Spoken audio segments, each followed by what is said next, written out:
Et voilà. Je vous invite à prendre avec moi l'Épître aux Hébreux, chapitre 12. Hébreux, chapitre 12. On lit ensemble les 17 premiers versets. Nous nous plaçons devant la parole du Seigneur et nous laissons cette parole pénétrer nos oreilles, notre cœur, nos pensées et accomplir son effet puissant. Version second 21, Hébreux 12, verset 1er. Nous tous aussi, puisque nous sommes entourés d'une si grande nuée de témoins, nous venons de compléter le chapitre 11 où on a cette liste de héros de la foi, rejetons tout fardeau et le péché qui nous enveloppe si facilement et courons avec persévérance l'épreuve qui nous est proposée. Faisons-le en gardant les regards sur Jésus, qui fait naître la foi et la mène à la perfection. En échange de la joie qui lui était réservée, il a souffert la croix, en méprisant la honte qui s'y attachait, et il s'est assis à la droite du trône de Dieu. Pensez en effet à celui qui a supporté une telle opposition contre lui de la part des pécheurs, afin de ne pas vous laisser abattre par le découragement. Vous n'avez pas encore résisté jusqu'au sang dans votre combat contre le péché, et vous avez oublié l'encouragement qui vous est adressé comme à des fils. Mon fils, ne méprise pas la correction du Seigneur et ne perds pas courage lorsqu'il te reprend. En effet, le Seigneur corrige celui qu'il aime et il punit tous ceux qu'il reconnaît comme ses fils. Supportez la correction. C'est comme des fils que Dieu vous traite. Quel est le fils qu'un père ne corrige pas? Mais si vous êtes dispensés de la correction à laquelle tous ont part, c'est donc que vous êtes des enfants illégitimes et non des fils. D'ailleurs, puisque nos pères terrestres nous ont corrigés et que nous les avons respectés, ne devons-nous pas d'autant plus nous soumettre à notre Père céleste pour avoir la vie? Nos pères nous corrigeaient pour un peu de temps comme ils le trouvaient bon, tandis que Dieu le fait pour notre bien, afin que nous participions à sa sainteté.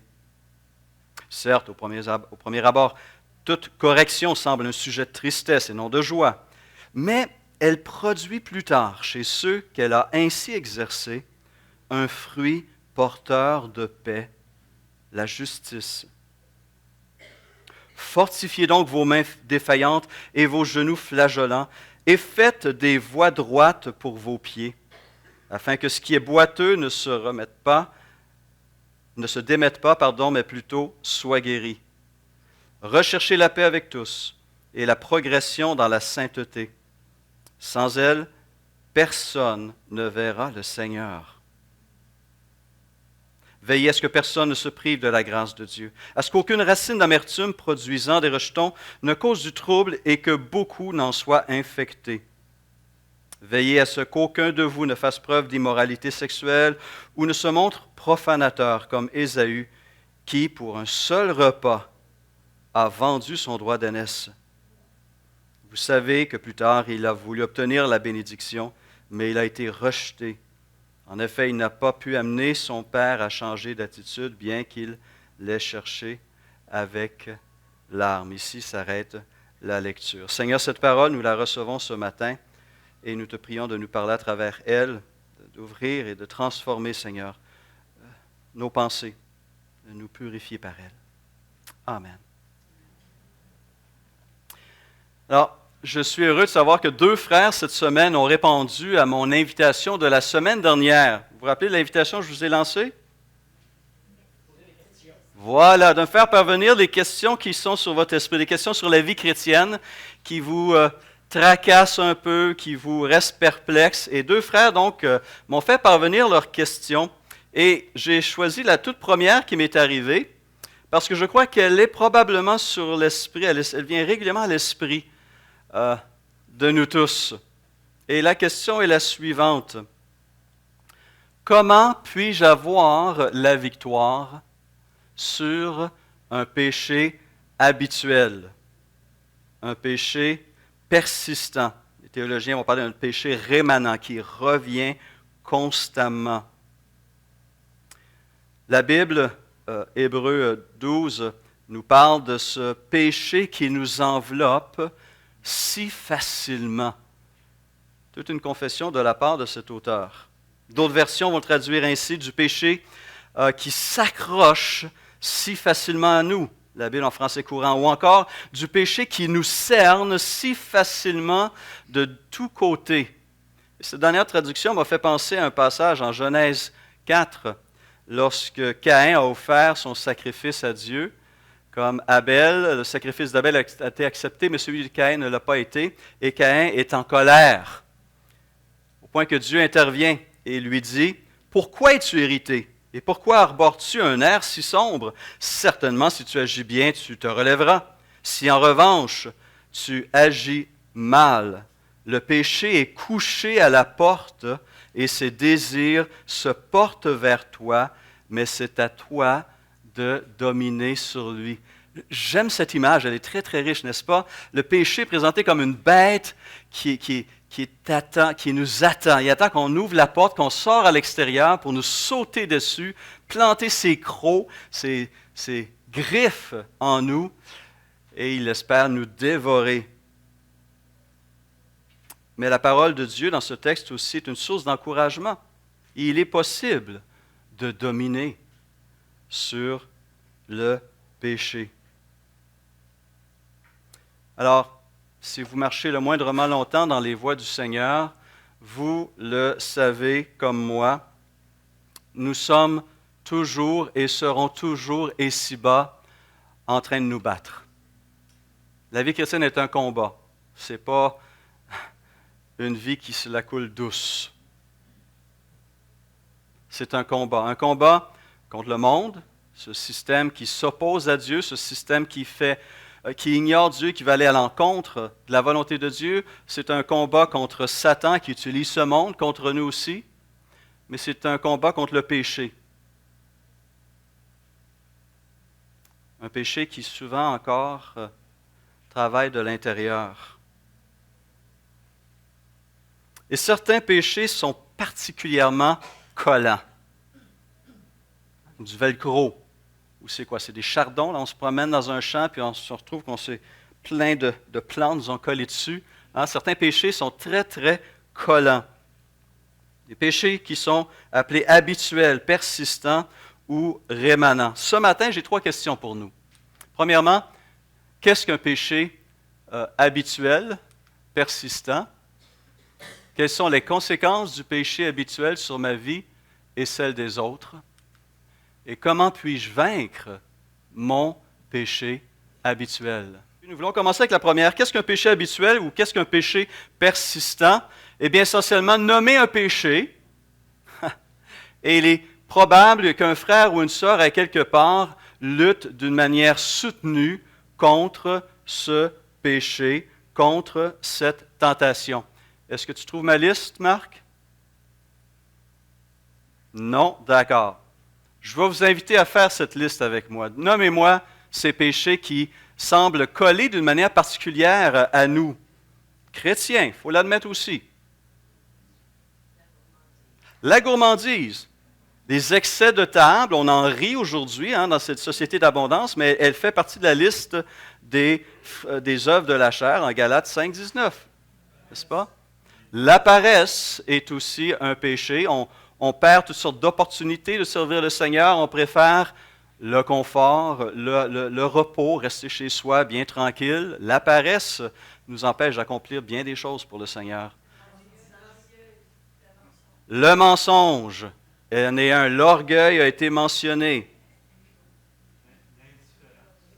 L'indifférence, oui, tout à fait, devant le sort des gens qui meurent spirituellement autour de nous. Convoitise, médisance, adultère, alcoolisme, dépendance aux drogues, aux jeux de hasard, pornographie, et la liste pourrait continuer. Vous en avez d'autres, j'en suis persuadé. La médisance, les péchés de la langue semblent être un péché particulièrement prisé. par les chrétiens. On prend un malin plaisir à découvrir les fautes de nos frères, de nos sœurs ou d'un collègue de travail, d'un politicien, d'un membre de sa famille, non seulement de le découvrir, mais d'en parler. Les potins, voilà, les potins.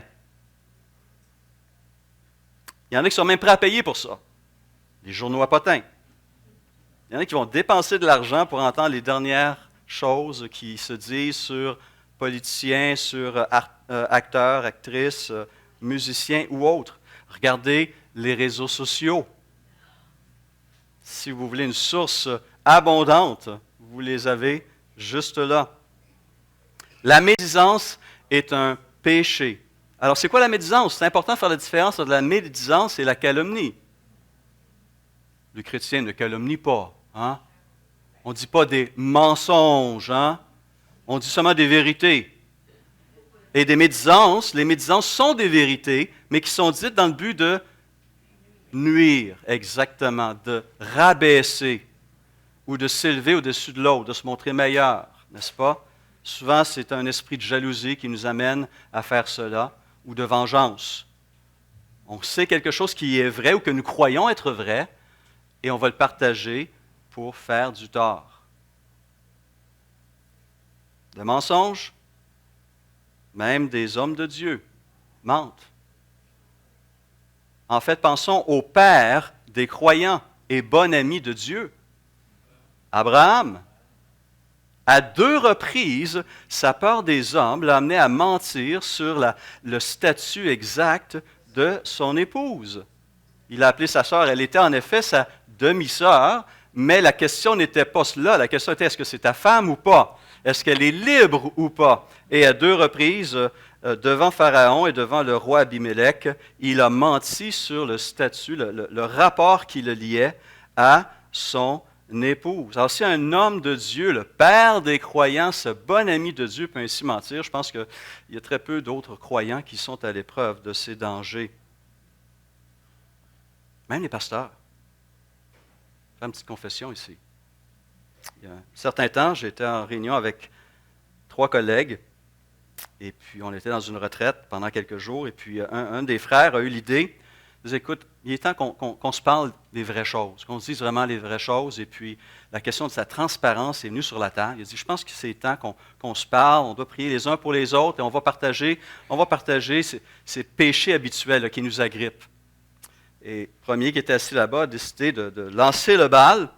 Il dit, bien moi, je dois avouer que j'aime aller à l'hippodrome. Et j'aime parer sur les chevaux, puis à chaque semaine, je dépense plusieurs dizaines de dollars sur des courses à chevaux. Un peu choquant, n'est-ce pas? Mais bon, on n'a rien dit. Deuxième pasteur, courageux, celui qui était assis juste là, dit ceci, bien, moi, je dois vous avouer que je garde une bouteille de scotch dans mon sous-sol. Et puis quand mes diacres me frustrent, j'ai besoin de descendre dans mon sous-sol puis me servir un bon verre. D'accord. Là, le prochain, il dit, ouais, OK, transparence, d'accord. Bien, moi, je vais vous avouer, je me suis acheté un sac de boxe, punching bag, que j'ai accroché dans mon garage. Et des fois, il y a des membres qui me mettent tellement en colère que je vais me décharger sur mon sac de golf, de boxe, et j'imagine que c'est mon membre que je suis en train de frapper. Wow, hey, c'est violent ça là, hein? Là, mon tour est arrivé. J'hésitais un petit peu à parler de mon péché habituel, mais ils insistaient tellement. Je leur ai dit, écoutez, moi c'est très simple, mon péché à moi, c'est le commérage. Et je ne peux pas m'empêcher d'aller chez moi parler à ma femme pour raconter ce que je viens d'entendre. OK, vous ne l'avez pas compris? Merci. Bon, d'accord, on va la retravailler, hein? Alors, que ce soit la langue, que ce soit la bouteille, que ce soit autre chose, nous luttons, n'est-ce pas, avec différentes différents péchés. Et ça peut varier d'une personne à l'autre. Nos expériences de vie sont différentes. Notre arrière-plan, notre éducation, nos opportunités de vie sont différentes. Certains rentrent dans la vie chrétienne avec une force intérieure plus développée, plus riche, plus profonde que d'autres. Certains, même après 10 et 20 ans, vont encore lutter avec un certain péché, des péchés que d'autres n'ont jamais eus. Ou d'autres vont découvrir un nouveau péché qui se présente à eux et vont flancher après plusieurs années de marche chrétienne fidèle. Mais la réalité demeure, nous luttons tous avec un péché quelconque dans notre vie. On ne peut éviter cette réalité. Jacques 3, verset 2, dans la version Sommaire, dit « Chacun de nous commet des fautes de bien des manières. » Jacques le dit. Et pour ceux qui se croiraient des super spirituels entièrement sanctifiés, l'apôtre Jean nous rappelle une autre vérité. Il dit, si nous disons que nous n'avons pas de péché, nous nous trompons nous-mêmes et la vérité n'est pas en nous. Si nous disons que nous n'avons pas péché, nous faisons de Dieu un menteur et sa parole n'est pas en nous. L'apôtre Paul va nous partager son cœur en Romains 7 lorsqu'il parle de ce combat qu'il vit lui-même dans son être. Combat de tous les jours. Ces péchés habituels existent bel et bien. Et leur impact dans notre vie peut être assez destructeur. Revenons à Abraham ici. Il pensait peut-être que cette demi-vérité était rien de trop grave, sans conséquences sérieuses. On peut se poser la question, quel a été l'impact sur sa propre femme, Sarah, lorsque son mari ment et lui demande de mentir? Quel témoignage, quel leadership spirituel ce mari a-t-il exercé sur sa femme? Pensons à l'impact sur Pharaon et sur Abimelech. Pharaon, il dit ceci, que l'Éternel frappa le Pharaon et sa famille de grands fléaux à cause de Saraï, la femme d'Abraham. Et plus tard, Genèse 20, Dieu apparut à Abimelech après qu'il ait pris Sarah et l'a mis dans son harem. Il se révéla à Abimelech dans un rêve pendant la nuit et lui dit, « Tu vas mourir à cause de la femme que tu as enlevée, car elle est mariée. » L'Éternel avait en effet frappé de stérilité tout le foyer d'Abimelech à cause de Sarah, la femme d'Abraham. Les conséquences de ce mensonge ont été réelles, sérieuses, profondes. Sur sa femme, sur les personnes à qui il a menti. Pensons au témoignage que nous laissons à nos enfants. Et dans le cas d'Abraham, son fils Isaac, éventuellement, a vu ces choses, a entendu ces choses, et savez-vous quoi? Il a fait la même chose. Lui aussi, en Genèse 26, a menti. Genèse 26, Isaac restait à Guérar lorsque les gens du lieu posaient des questions sur sa femme et disaient « C'est ma sœur ». Car il craignait, la même crainte chez son père s'est retrouvée chez lui, car il craignait en disant ma femme que les gens du lieu ne le tuent, parce que Rebecca était belle de figure. Une influence malsaine sur ceux qui nous entourent. Ce péché habituel aussi nous affaiblit dans notre désir de marcher droit devant le Seigneur, avec assurance, avec confiance, et vient affaiblir notre témoignage. On n'ose plus parler. Les gens qui connaissent notre péché, s'il est connu, nous entendrons pas beaucoup témoigner de Christ. Et on va tenter de vouloir rationaliser son péché, de trouver une raison pour l'excuser, plutôt que de le confesser et de l'abandonner. Qu'est-ce qu'on dit souvent? Pas vous, mais d'autres. Hein? Qu'est-ce qu'on entend souvent? C'est plus fort que moi. Oui, hein? Tout à fait. Je ne peux rien y faire, c'est comme ça. Quoi d'autre? C'est juste ça qu'on dit? Aussi, hein? Je suis fait de même. C'est pas grave quand même, il ne faut pas exagérer. C'est un petit péché mignon. Couchou, couchou, couchou. Hein? Comme, oh, la belle petite vipère. Couchou, couchou. Hein? Un péché mignon, c'est comme une vipère mignonne. C'est une contradiction. Hein? Ça ne se dit pas, ça ne se fait pas. On parle même de pieux mensonges. Intéressant, les expressions qu'on trouve pour excuser. Et ces choses viennent amortir notre sensibilité spirituelle, viennent émousser notre désir de marcher dans la sainteté et étouffent les appels de l'esprit, de la parole et parfois de la communauté aussi. Mais si je m'arrête là, je n'ai pas tout dit.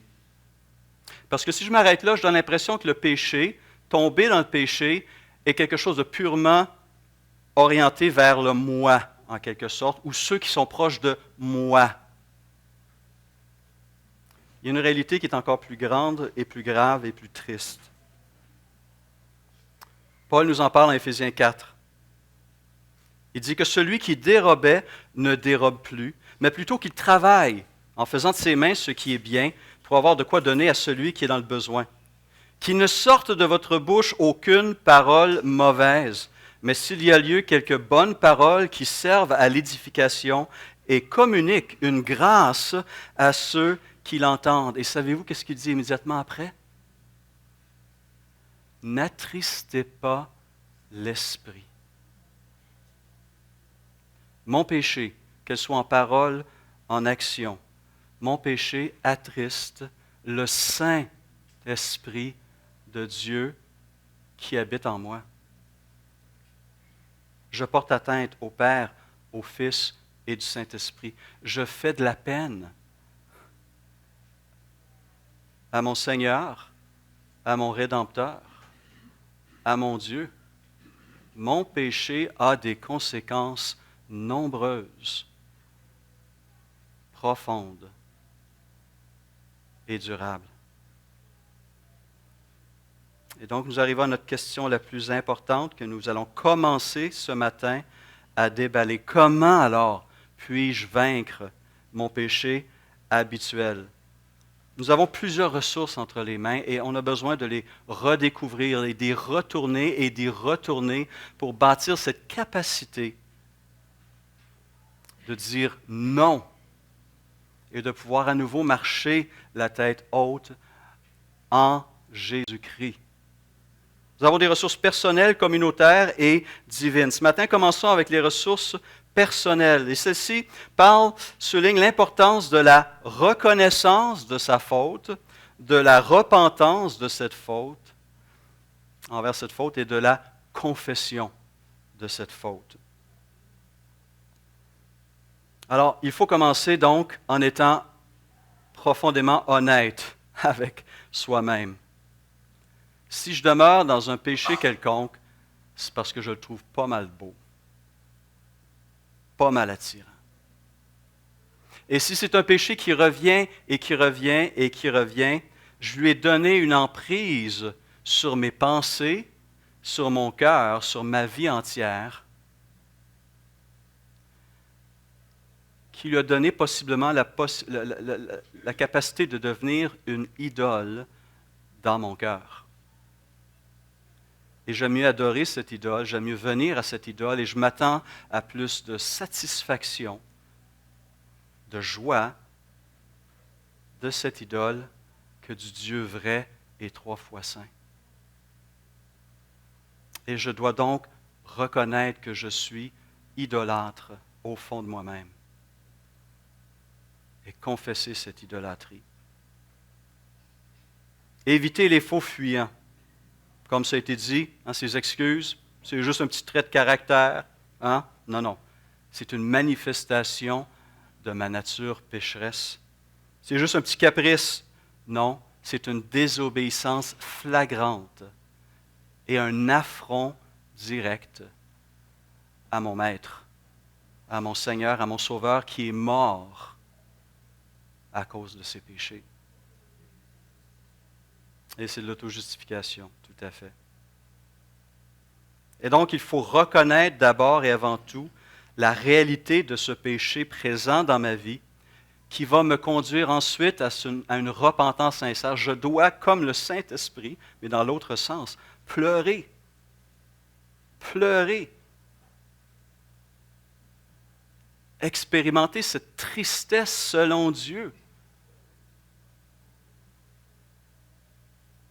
Et ensuite la présenter cette faute et ce péché au Seigneur dans la confession et lui demander non seulement son pardon, mais aussi sa purification et sa puissance à nouveau. La question, est-ce que je veux réellement me soumettre à cette direction? Parce que tant que je ne me rends pas là, je ne goûterai pas cette puissance libératrice en Dieu, en Christ. David nous donne son exemple en Psaume 32. Tant que je me suis tu, mes os se consumaient, je gémissais toute la journée, car nuit et jour ta main s'appesantissait sur moi, ma vigueur n'était plus que sécheresse comme celle de l'été. Est-ce qu'on demande à Dieu pardon? Est-ce qu'on vient à lui? Est-ce qu'on confesse? Est-ce qu'on se repent? Un autre élément qu'on a tendance à sous-estimer, sous-utiliser, voire même ignorer, et je m'adresse ici à des gens qui sont décrits comme le peuple du livre, c'est d'ignorer le pouvoir sanctifiant de la parole de Dieu. Dans sa prière sacerdotale, Jésus demande au Père ainsi, sanctifie-les, purifie-les. Comment? Par ta vérité. Et quelle est cette vérité? Ta parole est la vérité. David, déjà 1000 ans plus tôt, avait compris cette chose. Comment le jeune homme rendra-t-il pur son sentier? En se dirigeant d'après ta parole. Je serre ta parole dans mon cœur afin de ne pas pécher contre toi. La Bible, la parole de Dieu, lave mon esprit plus blanc que blanc. En fait, ça m'arrive des fois, lorsque je me mets à lire, à méditer la Bible, de m'imaginer que je suis en train de me donner une douche spirituelle. Drôle d'image, vous allez dire, mais elle est biblique. Elle est biblique. Éphésiens chapitre 5, Paul écrit que Christ s'est donné lui-même pour l'Église, sa fiancée, afin de la conduire à la sainteté. Comment? Après l'avoir purifiée et lavée par l'eau de la parole. La lecture, mais aussi la méditation, n'oublions pas cette étape fondamentale, la lecture et la méditation de la parole ont un effet purifiant, sanctifiant sur mon être. Et on doit faire attention, il faut parfois frotter, pas mal longtemps. Des fois, c'est profond, la saleté.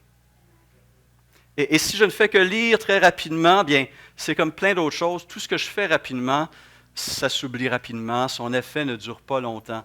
J'ai besoin de m'arrêter. Et ça, je sais, c'est dur dans le temps présent.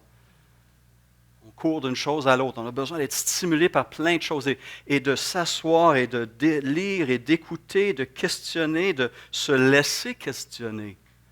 Car cette parole demande une volonté et une discipline, mais qui est essentielle pour que la parole fasse réellement son effet au fond de nous-mêmes. Je vais vous poser une question très indiscrète alors ce matin.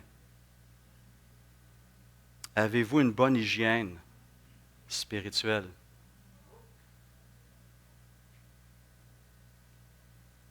Combien de fois vous êtes-vous lavé cette semaine? Par la parole, évidemment. Nous ne sentons pas ces choses-là. Mais Dieu a le sens de l'odorat très développé, les frères et sœurs. Et il le sent, de loin. Est-ce que notre présence est réjouissante devant notre Seigneur? Et on ne peut ignorer le pouvoir pénétrant de cette écriture. Elle est soulignée aussi dans cette même lettre aux Hébreux. La parole de Dieu est vivante et efficace, plus tranchante qu'une épée à deux tranchants, pénétrante jusqu'à séparer âme et esprit, jointure et moelle. Elle juge les sentiments et les pensées du cœur. Cette parole, si on lui laisse faire son effet, va aller au fin fond de notre être et va mettre une lumière sur des domaines de notre vie qui doit être présenté au Seigneur et confronté. Jacques, chapitre 1, donne un peu une image à cette parole qui a été dite, je ne sais par qui, mais qui est très pertinente. Elle a dit que soit ce livre nous éloigne du péché, ou le péché nous éloigne de ce livre. Jacques dit ceci: « Rejetant toute souillure et tout débordement de méchanceté, recevez avec douceur la parole qui a été plantée en vous et qui peut sauver vos âmes. Mettez en pratique la parole, ne vous bornez pas à l'écouter en vous trompant vous-même par de faux raisonnements. Car si quelqu'un écoute la parole et ne la met pas en pratique, il est semblable à un homme qui regarde dans un miroir son visage naturel et qui, après s'être regardé, s'en va et oublie aussitôt comment il était. » Ça ne vous arrive pas, ça, des fois, vous êtes devant le miroir, avec les cheveux là, comme ça, tout à l'envers, vous faites quelque chose, vous sortez, vous avez complètement oublié. Là, une heure plus tard, vous retournez dans la salle de bain, vous regardez, « Oh, OK! » On sort la brosse tout de suite. Hein? Si je n'agis pas maintenant, j'oublie, honnêtement. Et je me laisse attirer par toute autre chose. Mais celui qui aura plongé les regards dans la loi parfaite, la loi de la liberté, et qui aura persévéré, n'étant pas un auditeur oublieux, mais se mettant à l'œuvre, celui-là sera heureux dans son activité. Celui-là sera heureux dans son activité. Posez-vous la question, est-ce que votre péché habituel vous rend si heureux que ça? Hein? Quand vous avez sali la réputation de quelqu'un, quand vous avez l'occasion de critiquer ou de manifester votre colère ou votre égoïsme, ou que vous êtes abandonné à un péché quelconque, comment vous sentez-vous? Hein? Ça se sent. Ça se voit. Est-ce que vous rendez aussi vos proches heureux? Vos collègues de travail, vos frères et vos sœurs en Christ, le corps de Christ. Voulez-vous être réellement heureux dans votre activité? Vous savez laquelle vous devez accomplir et celle que vous devez mettre de côté. Plongez-vous dans la parole et laissez son effet sanctifiant, purifiant agir. Demandez à l'Esprit de Dieu de libérer son pouvoir dans tous les recoins de votre âme et vous vous sentirez propre et vous sentirez bon. Vous sentirez bon. On a chanté un chant tantôt, n'est-ce pas? Sonde-moi. C'était quoi les paroles?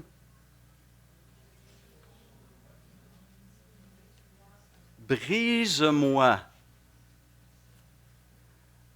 J'aime pas beaucoup chanter ce chant-là, honnêtement. Brise-moi.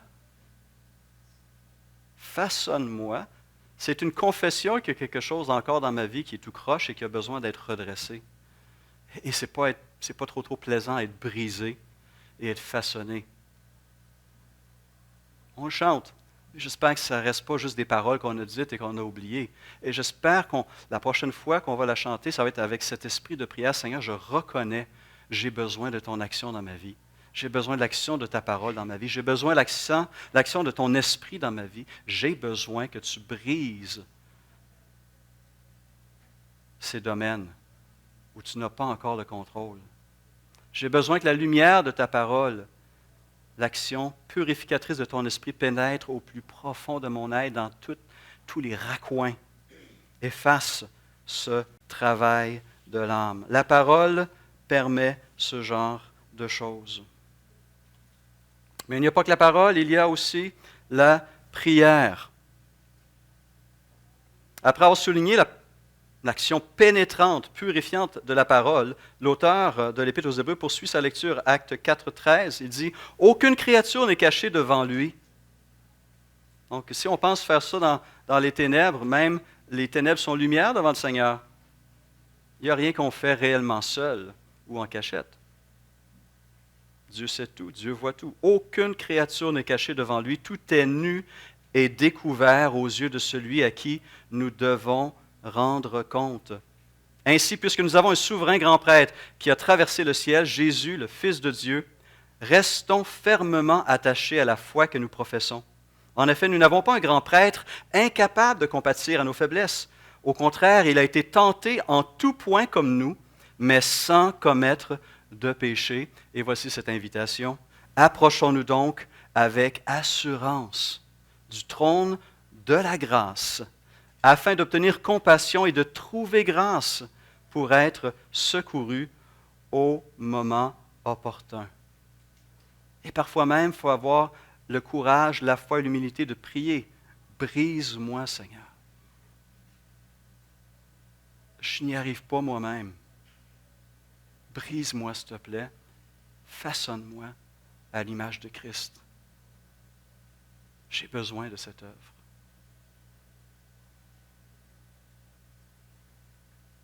Examine-moi, ô Dieu, et connais mon cœur. Mets-moi à l'épreuve et connais mes pensées. Regarde si je suis sur une mauvaise voie et conduis-moi sur la voie de l'éternité. Nous connaissons bien ici le psaume 139. La parole a cet effet, la prière a cet effet, et une saine pratique chrétienne a aussi cet effet. Nous devons cultiver certaines de ces attitudes qui vont nous conduire à la victoire et développer cette résistance et cette persévérance essentielle pour tenir contre ces tentations qui vont revenir. Je reviens au début de notre texte de tantôt. Rejetons tout fardeau et le péché qui nous enveloppe si facilement et courons avec persévérance l'épreuve qui nous est proposée. Et comment? Faisons-le en gardant les regards sur Jésus qui fait naître la foi, et quelle belle promesse, l'amène à la perfection. Ça, c'est des paroles à garder et à relire et à relire. Ce qu'il a commencé, il va le terminer. En échange de la joie qui lui était réservée, et notre exemple est Christ, il a souffert la croix en méprisant la honte qui s'y attachait, et il s'est assis à la droite du trône de Dieu. Pensez en effet à celui qui a supporté une telle opposition contre lui de la part des pécheurs, afin de ne pas vous laisser abattre par le découragement. Vous n'avez pas encore résisté jusqu'au sang dans votre combat contre le péché. Et c'est vrai qu'on se décourage très vite. C'est vrai qu'on a le goût d'abandonner très vite. On perd patience très vite. On se laisse tenter très vite. Et on a besoin de demander à Dieu de créer en nous ce cœur stable, ferme, rendu possible par cette pensée renouvelée par la parole et fortifiée par l'Esprit. Et s'il y a un mot d'ordre sur lequel j'aimerais vous laisser ce matin, c'est celui-ci, résister. On est conscient que ces tentations souvent sont utilisées par Satan ou par le monde, n'est-ce pas? Pour nous faire tomber, nous faire trébucher. Et la Bible nous dit que nous avons la capacité, de par la présence de Dieu en nous, de résister fermement à Satan, au monde et à la chair. Jacques, chapitre 4, verset 7. « Résistez au diable, écrit-il, et il fuira loin de vous. » Pierre dira la même vérité. « Soyez sobres, veillez, votre adversaire le diable rôde comme un lion rugissant, cherchant qui il dévorera. Résistez-lui avec une foi ferme, sachant que les mêmes souffrances sont imposées à vos frères dans le monde. » Et l'histoire de l'Église, l'histoire biblique, l'histoire de l'Église nous montre comment, à maintes et maintes reprises, Satan s'est servi des autorités, des pouvoirs du monde pour nous décourager et nous faire tomber. Et je vous laisse avec le témoignage d'une jeune femme au tout début Certains vont se rappeler peut-être du nom de Marie Durand. Oui. Marie Durand était une jeune Française née le 15 juillet 1711. Elle était protestante, elle était pratiquante avec sa famille. Et on est après la révocation de l'édit de Nantes et les protestants sont persécutés, on leur interdit le culte. Mais elle et sa famille accueillent une assemblée interdite dans leur maison. Elle est découverte, arrêtée et condamnée à la prison. On va l'envoyer à cet endroit qui s'appelle la Tour de Constance. Au moment de son arrestation, elle n'a que 19 ans. Elle va rester dans cette Tour de Constance, dans cette prison, pendant 38 ans. 38 ans, 2 fois son âge initial. Elle ne sera libérée qu'à l'âge de 57 ans et elle ne connaîtra que 8 ans de liberté avant de mourir à 65 ans, usée par ses nombreuses années d'incarcération. Elle a été enfermée avec une vingtaine d'autres femmes de tous âges, de toutes conditions, dans la pauvreté, dans le froid, dans la promiscuité. Et régulièrement, on venait la tenter. On lui dit, tu peux sortir de cette prison, la porte t'est ouverte. Tu n'as qu'à abjurer ta foi. Et Marie Durand a résisté à cette tentation qui lui était présentée constamment. 38 ans. Et à un moment donné, elle a été libérée et on a trouvé sur la margelle du puits de la prison un mot qui a été gravé, on ne sait pas comment, un seul mot. Et on attribue ce mot à Marie Durand. On n'est pas certain si ça vient d'elle, mais ça reflète certainement son attitude. Résister. Résister. Tout au long de cette captivité, cette jeune femme, au tout début, a refusé d'abjurer sa foi, a constamment encouragé ses autres compagnes de captivité, et a écrit de nombreuses lettres d'encouragement, mais aussi de remerciement pour ceux et celles qui l'élevaient en prière et lui envoyaient des secours. Résister. Et je crois un beau mot d'ordre aussi pour nous. Nous avons les moyens, nous avons la capacité, nous avons ces exemples qui nous sont donnés. Et nous avons sa parole,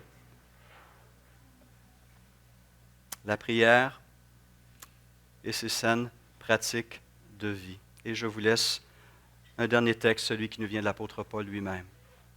Il dit ceci, il admet, ce n'est pas que j'ai déjà remporté le prix ou que j'ai déjà atteint la perfection, mais je cours pour tâcher de le saisir, puisque moi aussi j'ai été saisi par Jésus-Christ. Frère, je ne pense pas l'avoir saisi, mais je fais une chose. Oubliant ce qui est en arrière et me portant vers ce qui est en avant, je cours vers le but pour remporter le prix de la vocation céleste de Dieu en Jésus-Christ. Nous tous donc, qui sommes des hommes, des femmes faits, ayons cette même pensée. Prions. Seigneur, tu nous donnes ces ressources merveilleuses, ces ressources qui parfois nous sous-exploitons, nous sous-utilisons, nous sous-estimons. Et nous te remercions pour cette parole puissante et vivante, cette parole qui purifie tous les recoins de notre être. Nous te remercions pour cette possibilité de nous adresser à toi dans nos besoins, à venir à ton trône, et c'est un trône de grâce. Tu nous accueilles et tu veux nous donner, Seigneur, ce dont nous avons réellement besoin. Nous te remercions de créer en nous, nous te prions de créer dans notre cœur, dans notre esprit, ces attitudes qui vont nous aider à tenir ferme et à poursuivre notre marche, notre course de la vie chrétienne en ton nom et pour toi. Aide-nous, s'il te plaît, à persévérer et à résister par ta force, mais surtout, Seigneur, surtout pour ta gloire et pour l'avancement de ton règne et pour l'édification de ton Église ici ce matin. Amen.